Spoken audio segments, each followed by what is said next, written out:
Getting blown out by 20 in 6 minutes in the NBA seems stunning until you watch it. Then it's stunningly easy. And do we at Locked On Jazz actually do anything right? We'll check on all those things today on Locked On Jazz. Pow.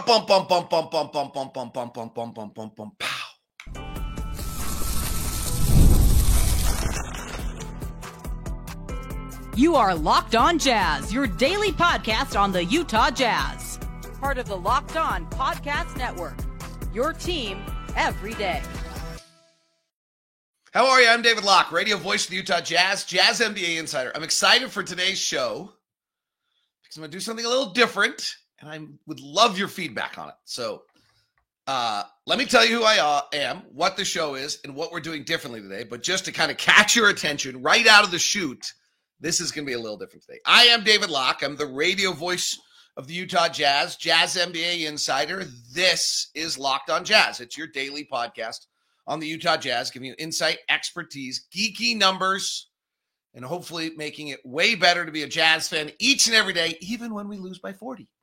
That's our goal. We hold this community together. We still have a great time. We make it fun to be a Jazz fan. We follow the NBA. We follow the Jazz together. We have a blast doing it. So thank you very much for making Locked On Jazz your first listen of the day. We are free and available on all podcasting apps. We have a new daily newsletter. We've slipped to 5th place behind the Lakers, Warriors, Mavericks, and Celtics. Big market jerks. So please subscribe to our daily newsletter and tell a friend. Give it for Christmas. It's free. So that's who we are.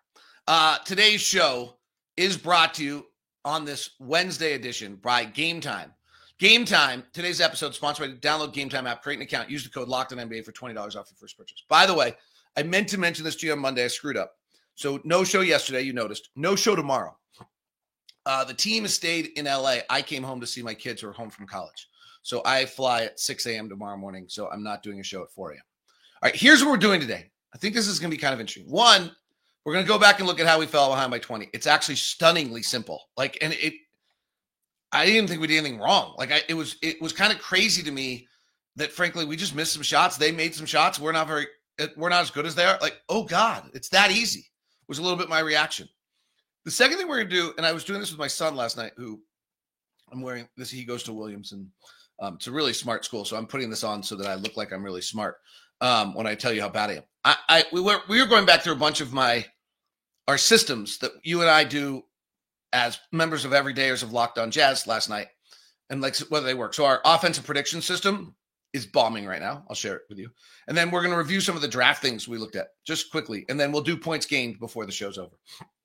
So that's the plan for today's show. Thank you very much for making Locked On Jazz your first listen. So we're self-reviewing a little bit. All right, let's go to the Jazz Clippers game here for a second. This is kind of crazy to me because I went back to watch, and I'll admit, I went back to watch a little bit with this thought of oh, we were so awful. What am I going to see?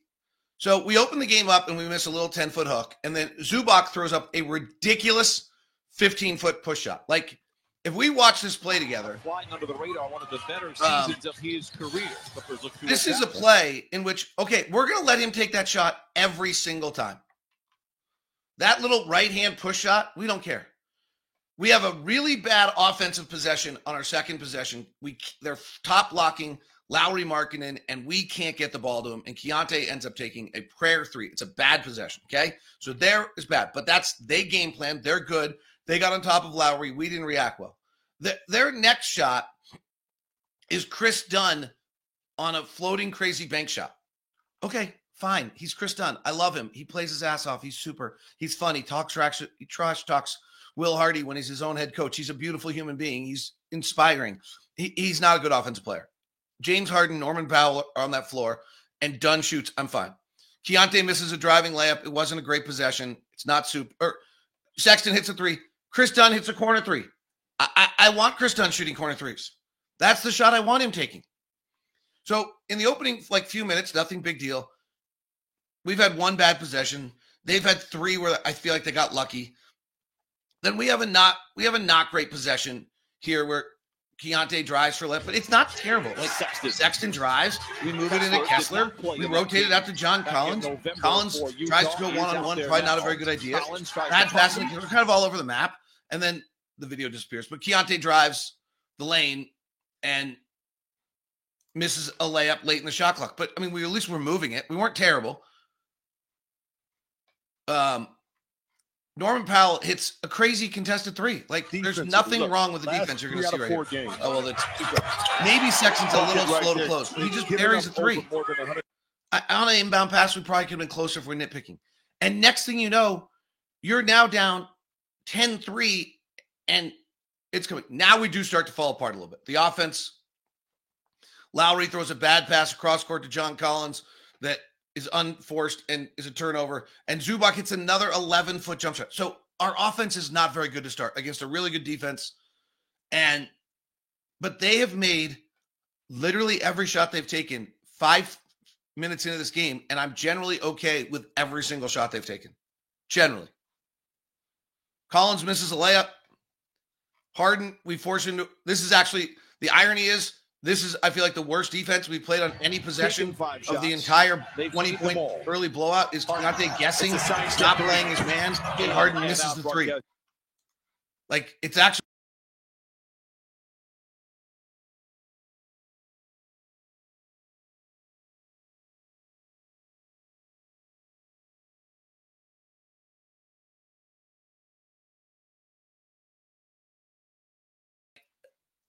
To me, it's like, wait a sec. These guys are,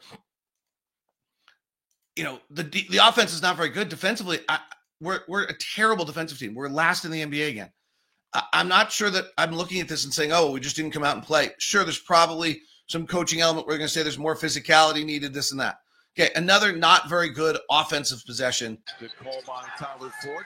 It is the second foul for the Clippers. Markkanen, the all-star for Utah, misfires. Rebound goes to Zoo. At some point, this is actually just because we're not great. Lowry, that's our flair play. That's our number one offensive play. We foul Harden, so one too many fouls. It's 14-3. We're now just getting hammered. It's 15-4. Harden hits a ridiculous step-back three. When he is healthy, he is tough. He's doing his best to guard him. Kessler comes out. He shakes Walker. Walker's all over him. I'm not going to argue with that defense for 1 second. Now we're down 20. Not quite, 17-5. Markkanen gets a few more free throws. Harden hits another step back three. And now I will say, and this is kind of going to be my point of this, the next two plays I show you, I actually now think we begin to fall off the map a little bit. Okay. So we're now down 20-7, and that's pretty bad by Colin right here. This is a switch. Collins guarding, actually, this is interesting. Kessler's guarding Zubac in the pick. Collins, the help guy after one foul. If he goes too far, Harden's going to beat him, so he gets caught in between. He's 6'1". He gets back. That's actually not even that bad. First time I thought that was just a straight switch. It's not that bad a play. So, again, we're just getting blasted because they're really good. We weren't great offensively. My concern here, and the reason I wanted to walk through this is I didn't watch this and see to myself a circumstance where I'm like, oh, well, that's not going to happen again. Like, we're not a great basketball team. We missed some shots. We had some not very good plays. I actually thought if there was anything, I feel like the offense is pretty stuck to trying to do things the right way and not playing the game. But we don't have like breakdown dribble guys who can just make crazy shots and do nutty things. And so we kind of have to play this offensive style, but it feels like we're kind of stuck feeling a little regimented in it, at least in those possessions. Like Lowry's not available on the pin downs and we get kind of stuck in what to do. And then we end up with a late shot clock opportunity. John's got to switch and we got to go punish the switch because that's our game plan. And then we just get it to him, but it doesn't feel like there's any like basketball element to it. And then defensively, I just didn't think we were terrible. So honestly, I have two takeaways from this. One is it didn't feel like something that's not going to happen again. Now, we have not played the good defensive teams in the NBA yet. And the Clippers are one of the more physical, good defensive teams in the NBA. I'm a little concerned that we're going to play the good defensive teams in the NBA and they're going to come get us and we're going to be in trouble. And it could be really ugly. And then my second concern is hope the guys can hold together. I think the real challenge here is we're not great, right? We're 5-20. We are who we are. Can they handle it when this happens? Because we've played Oklahoma City. We got hit pretty hard. We have not played Houston, to the best of my knowledge. We've played Minnesota once, I think. I'm so bad at like remembering any games we've ever played. But then Orlando, Memphis, Boston, Cleveland, Miami. We've only played a few of the best defensive teams in the NBA. Clippers are in that group when they're going, and they dislodged our offense as much as anything, and that led to us kind of just. I don't actually have a huge amount of criticism here. The coaches would probably disagree with me. They'd watch the opening minutes and be like, "Oh, you're terrible at this and that," because these guys are probably sticklers and want more out of their team. I'm not sure. I see that. What I do see is, yeah, our like nights where we've had a tough time offensively, we had a really hard time scoring against Golden State. Okay, well, that's currently the sixth ranked defense in the NBA. We had a really tough night scoring against Dallas when we played them. Well, that's currently the 10th ranked defense in the NBA. And we have not played Minnesota yet this year. Against Oklahoma City, our defensive rating turned out to not be very bad because we shot the ball brilliantly, but we lost by 30. So I'm a little worried as we come up and play Oklahoma City, and we play Houston, we play Minnesota, we play Orlando, we have not played one game against the top 5 defensive teams in the league. We haven't played the 8th, we haven't played the 9th, we haven't played the 11th. Our offense against above 500 defenses is really struggles. And our offense has been really pretty good as our bright spot recently. So that was my quick take. All right, we just analyzed them. We're going to analyze us next. Well, okay, we're going to analyze me. Are any of these crazy projects that we go work on any good? And do we actually find out anything else? Or am I just blowing smoke and wasting your time every single day? We look at it next on Locked On Jazz.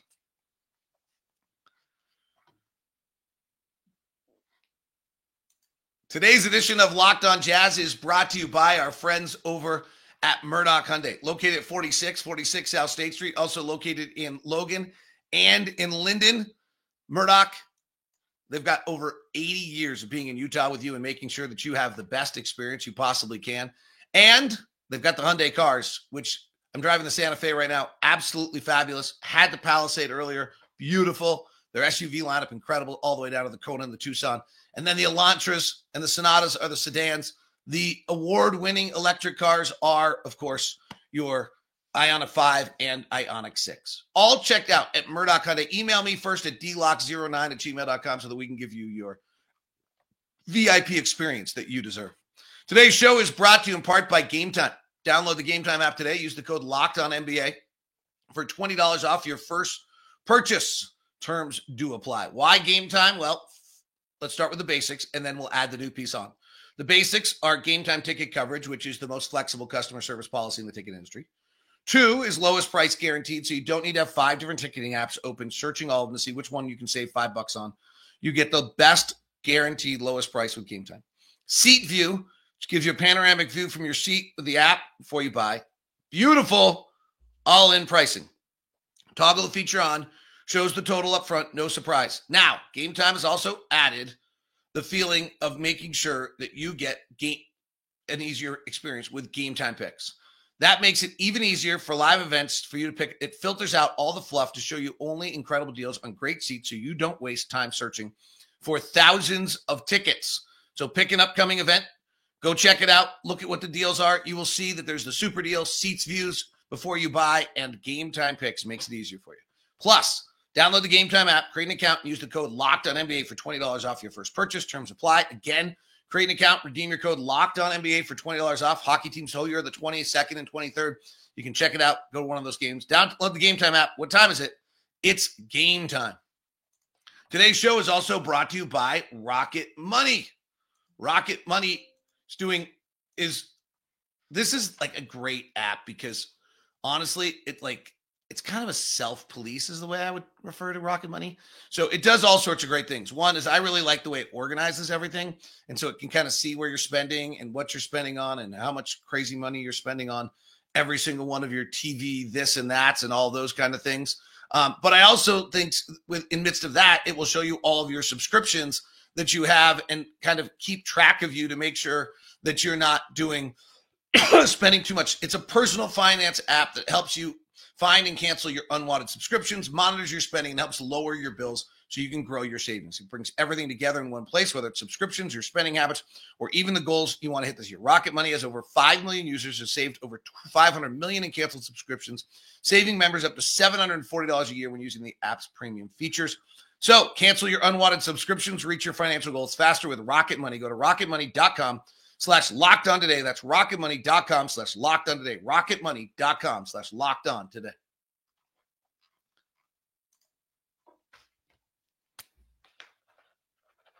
Thanks so much for making Locked On Jazz your first listen of the day. The newsletter is the ultimate NBA newsletter, but let's get to it. Am I terrible at what I do? Yes, some of the time. All right, let's start with our draft class stuff.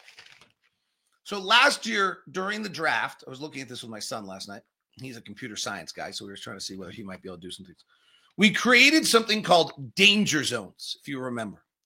That if certain players had certain statistical breakdowns and looks, that they were in the danger zone. If we go back to the 2003 class, and so one of our danger zones was that if you were and then we looked at whether they had any value or not. So one of the danger zones we had that we thought actually was interesting was if you were, and we looked at for those of you who don't know, we look at various statistical numbers in the draft based on kind of where you rank in your class and things like that. So if we looked at guards who were in the pick and roll, and if their data found themselves to be in sub 30 percentile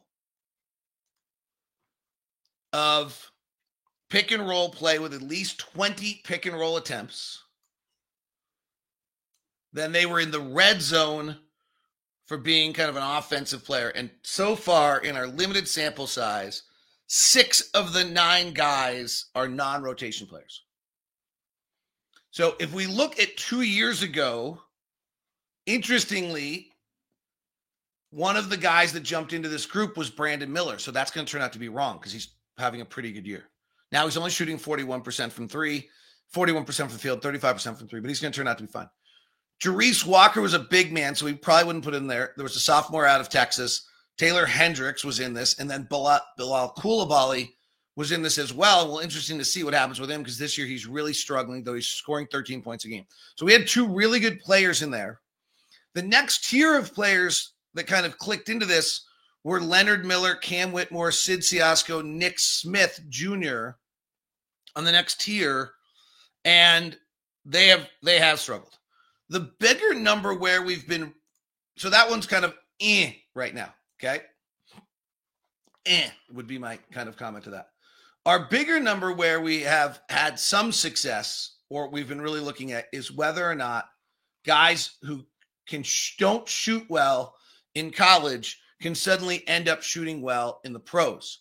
So if we look at 2 years ago's draft and we look at spot up shooting, and these were players that in their spot up shooting numbers were sub 40%. So far, 10 of the 14 players who've done this are non-rotation players. Okay? And this, I think, gets a little interesting. Big men are obviously different, but so second round draft pick Ryan Rupert, who I think is still probably really suspect of whether or not he's a second, if he's going to make it. Dylan Mitchell hasn't. Julian Phillips hasn't. Jalen Hood-Schifino, who's been kind of played 12 minutes all year. Kid named Jordan Walsh, Coleman Hawkins. These were late picks. Victor was in this group, by the way, playing in Europe, so it's a little bit of a misnomer. Jalen Clark, Amari Bailey, and our big failure last year was Jaime Jaquez. Well, In his second year, Jaime Jaquez is now shooting 42% from the field and 25% from three.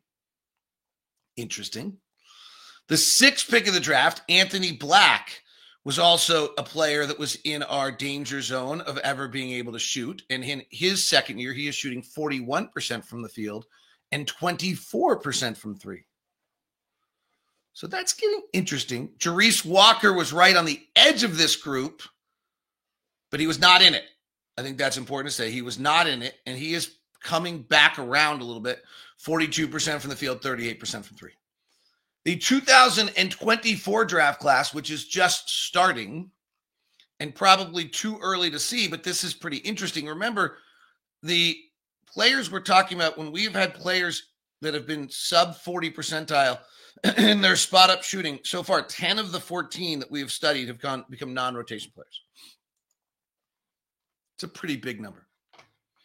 This year in the draft, it was Stephen Castle, who certainly looks like he's going to be a rotation player, playing 27 minutes a night, but he is shooting 38% from the field and 27% from three.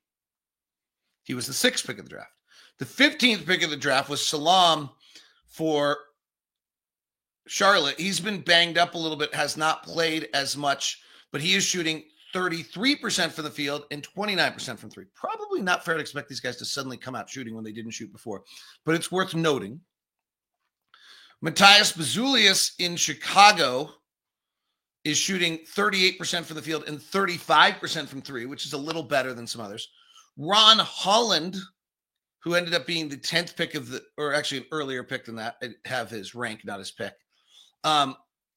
And we'll see him coming up, is shooting 46% from the field and 21% from three. He's beginning to make some shots.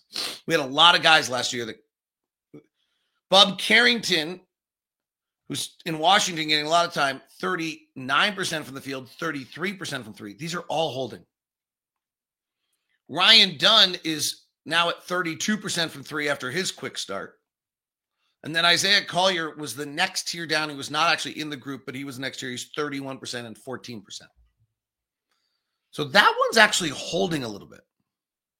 Similar grouping we had that if a player shot sub 30% on catch and shoot, that we were concerned about him, and that added Justin Edwards. So some of that's holding. On the other side was the green zone, which was the players who, if they had a certain characteristic, they turned out to be really good. One of those was, if you're in the 90th percentile in transition, 23 of the 29 players that have been in the 90 plus percentile in transition have turned out to be pros, good pros, or rotation players. So 2 years ago, that was Derek Lively, Trace Jackson Davis, Amari Jalen plus 90%. A kid named Jalen Clark out of UCLA who never, I don't think got picked. Maxi Prosper in Dallas, who's trying. Amen Thompson. Interestingly, Taylor Hendricks. That's why you draft him. Brandon Podziemski, who's struggling a little bit this year. So that one's interesting because that one's, we'll see. And then of guards at pick and roll percentile, plus 80%. 2 years ago, Colby Jones, who's in Sacramento, beginning to make a little bit of a name for himself. Isaiah Wong, who's the G League kid that now went over to Charlotte. Grady Dick, Brandon Podziemski, Marcus Sasser, we'll see in Detroit, has always been good. So those are holding. We might actually be onto something. And then our elite spot-up shooters, kind of on the rule that if you can shoot, you'll hold. And those players, Jordan Hawkins is having a tough year. Marcus Sasser, Julian Strather, Brandon Miller overcame the lack of pick and roll with the shooting. Jet Howard beginning to get time, but not been great. Brandon Podziemski having an off year. And then Ben Shepard, who's the second best shooter in the draft, so out of Indiana, has been the second best shooter in that group. So interesting to just kind of see those early numbers, and they hold on the spot up shooting for this last year. Reed Shepard was our best and has not been great yet, and Rob Dillingham was the best and has not been great yet. So it'll be interesting to see on this upcoming draft whether they hold. Reed Shepard has struggled surprisingly, just looks so small out there that maybe there's something else that overrides it, but Reed Sheppard is shooting 36% from the field and 30% from three. Rob Dillingham's actually just not getting on the court. He's shooting 48% and 50%. So overall, I would say some of these things are working and some of them aren't. One of them's not working at all. And I'll share that with you next. And we'll look at the players whose points gained are the best this year, because we should have a new MVP candidate. He announced himself again last night, and it might be that he should be the MVP of the NBA. Today's show is brought to you in part by FanDuel. That's our official sports book. That's the official sports book of the NFL, and it's a chance for you to get into the game. That's right. With FanDuel, never waste a hunch. Make every moment more with FanDuel, the official sportsbook partner of the NFL. Get ready to tackle the NFL action, the NBA action with FanDuel, America's #1 sportsbook. FanDuel, here's the deal. Right now, if you're a new customer and you bet a $5 bet and you win, you get $150 in bonus bets. The FanDuel Sportsbook app gives you everything you need to place live bets on the NFL all in one place.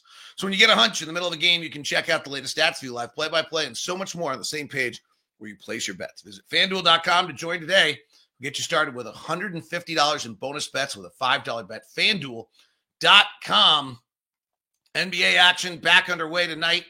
I think Oklahoma City has to – oh, no, tonight's a non-game. Tonight, no games. Tonight's no games because of the cup. We're a 4.5-point underdog against Detroit. We have yet to be favored in any game all year long, by the way. Full action games coming up in a night or two. That should be a lot of fun. NFL this weekend. Denver Broncos, I believe, have the Thursday night game. They are a 2.5-point dog to the LA Chargers. Today's show is also brought to you by Built. Join Built today. Do you know about Built? This is pretty interesting. So, opportunity for you to get Built rewards. If you're a renter, this is a game changer. Built, B-I-L-T. You can now earn points on rent payments. Yeah, like airlines and hotel. And so groceries. Paying rent now comes with perks, and it's completely free to join. Earn valuable Built points on your rent and everyday spending at no extra cost. Redeem points for flights, hotel stays, and even future rent payments with over 500 airline and 700,000 hotels in the program. The possibilities are endless. Acquire unique experiences that are exclusive to Built members. Using points for travel, do it for rent rewards. Start earning your points today by joining Built. Join Built. Join Built. Join JOINBILT.com/LockedOnNBA. That's joinbuilt.com/LockedOnNBA. Make sure you use this link so they know we sent you. Don't wait. Start earning your rewards today.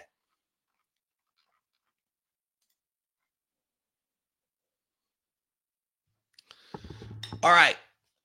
It's time for me to share where I'm awful. If we're going to talk about the team going down by 20, we got to call ourselves out, right? Hopefully this is interesting to you. So let me see if I can share this with you. Just a total bomb on my part. I think we'll do it again next year, but I'm not sure. So this is my offensive prediction system. If you're watching on YouTube, you can see it. And this is how we guessed, how my system guessed how teams were going to be this year based on conference and their offensive ranking. And in the Eastern Conference, we had it that it should be Boston, Indiana, Milwaukee, Cleveland, and Philadelphia as the top 5 offenses. So Boston's 1. That's great. Indiana's 7th. Oops. Milwaukee's 5th. I'll give us credit. If you're within 2 points, I think you're right. And Cleveland is 2nd, but much better than we thought. Philadelphia, we had as a problem team because they had too many possessions on their roster. They were going to have issues. They have had so many injuries. I'm not sure they count. But Orlando, who's the 6th best offense, we had as 11th. Oops. The Knicks, who's the 3rd best offense, we had as 7th best in the conference. Oops. Miami, who's the 4th best offense, we had as the 8th and negative and below average. Oops. Raptors, we got right. Atlanta, we got right. Charlotte, we got right. Chicago, who's the 6th best offense in the East, we had as 12th. Oops. I mean, you literally could have just thrown darts here and maybe done as good a job as I did. Detroit, we had right. Washington, right. In the Western Conference, if you threw darts, you'd be better. We had Dallas as the number 1 offense in the conference. They're 4th. We had Memphis as the number 2 Dallas number 1 offense in the conference. We had them 4th. Memphis is the number 2 offense. We had them as 12th. Didn't see this coming at all. They're getting out in transition at such a rate. They're getting such efficient shots.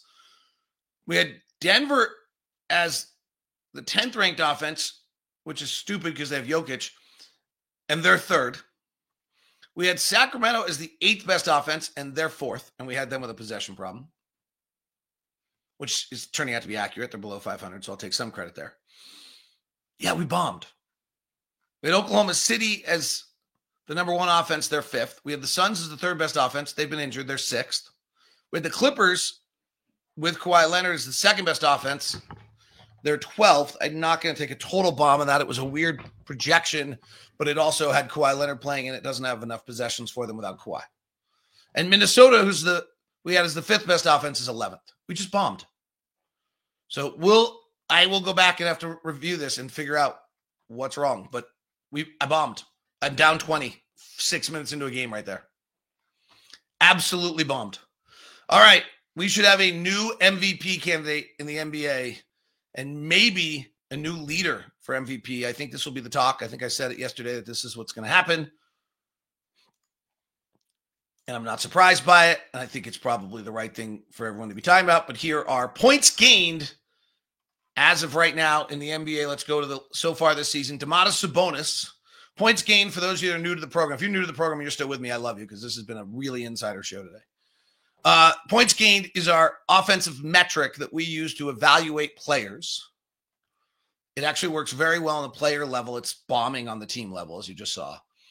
And this is players who are given their scoring opportunities in given games. So in this case, Sabonis gets 15.3 scoring opportunities a game. And he scores 4 points more in those 15 points than the average players in the NBA would with those 15 players. This is so based on average. The league average player got these same possessions. Sabonis scores 4 more points a night. The takeaway here is that there are very few highly efficient offensive players, and that negative offensive players are far more detrimental than you would think. And if you haven't noticed, we've been doing this since 15-16 because it says on the board. Sabonis is number 1. Vucevic is number 2 in the NBA, which is interesting because he's available via trade. And 2, he is shooting it great. And you're wondering why Chicago's offense is so much better. That's why. Jokic is, for all of this talk about how great Jokic is this year, he's actually the 3rd most efficient offensive player. And then Giannis is 4th. Something's happening here, by the way. I don't know if it's the rise of the 3 or what, but if you look, centers are dominating the list of most impactful offensive players. And if you actually look closely, DaQuan Jeffries doesn't count. He doesn't play enough. And Alondas Williams doesn't play enough, and JT Thor doesn't play. So almost every single one of our top, most influential offensive players right now are centers. Walker Kessler is right here in the list.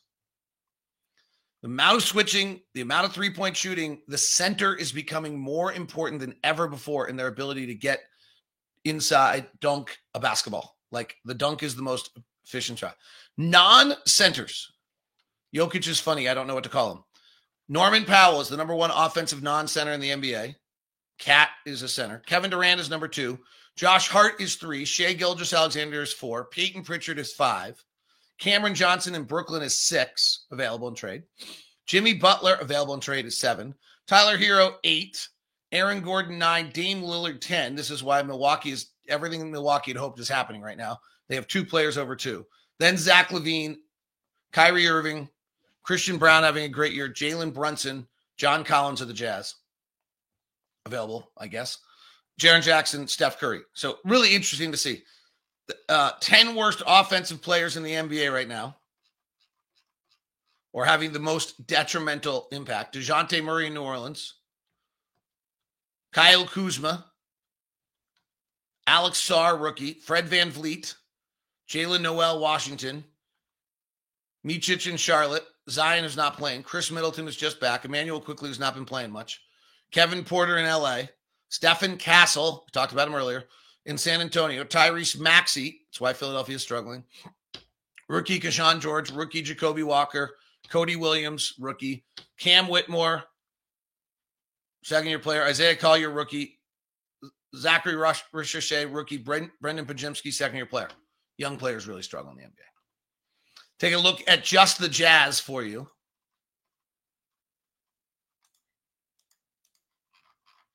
Walker's at 2.3. John Collins, 1.8 positive. Lowry at 1.3 positive. Collin at 0.9. Bryce Sensabaugh at 0.5. Drew Eubanks at 0.3. Kyle Filipowski at 0.2. Johnny Juzang at negative 0.2. Svi at negative 0.5.